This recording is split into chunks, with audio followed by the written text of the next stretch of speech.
হাসানের বয়স 10 বছর। সে খুব দুষ্টু, কিন্তু মনটা একদম সোনার মতো।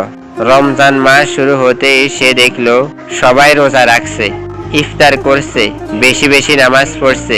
তারও ইচ্ছে হলো রোজা রাখার, কিন্তু মা বললেন, তুমি এখনো ছোট, পুরো দিন রোজা রাখার দরকার নেই, তবে রমজানের শিক্ষা নিতে পারো। হাসান অবাক হয়ে বলল, রমজানের শিক্ষা মানে? মা হেসে বললেন, রমজান আমাদের ধৈর্য, দয়া, সহানুভূতি আর আত্মার সংযম শিখায়। শুধু না খেয়ে থাকাই রোজা নয়, বরং কারো কষ্ট না দেওয়া, গরিবদের সাহায্য করা, মিথ্যা না বলা, এগুলো রোজার শিক্ষা।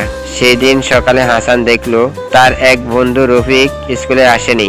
পরে জানতে পারলো রফিকের বাবা অসুস্থ, তাই তার বাসায় ভালো খাবারও রান্না হয়নি। হাসানের মনটা কেমন জানি করে উঠলো।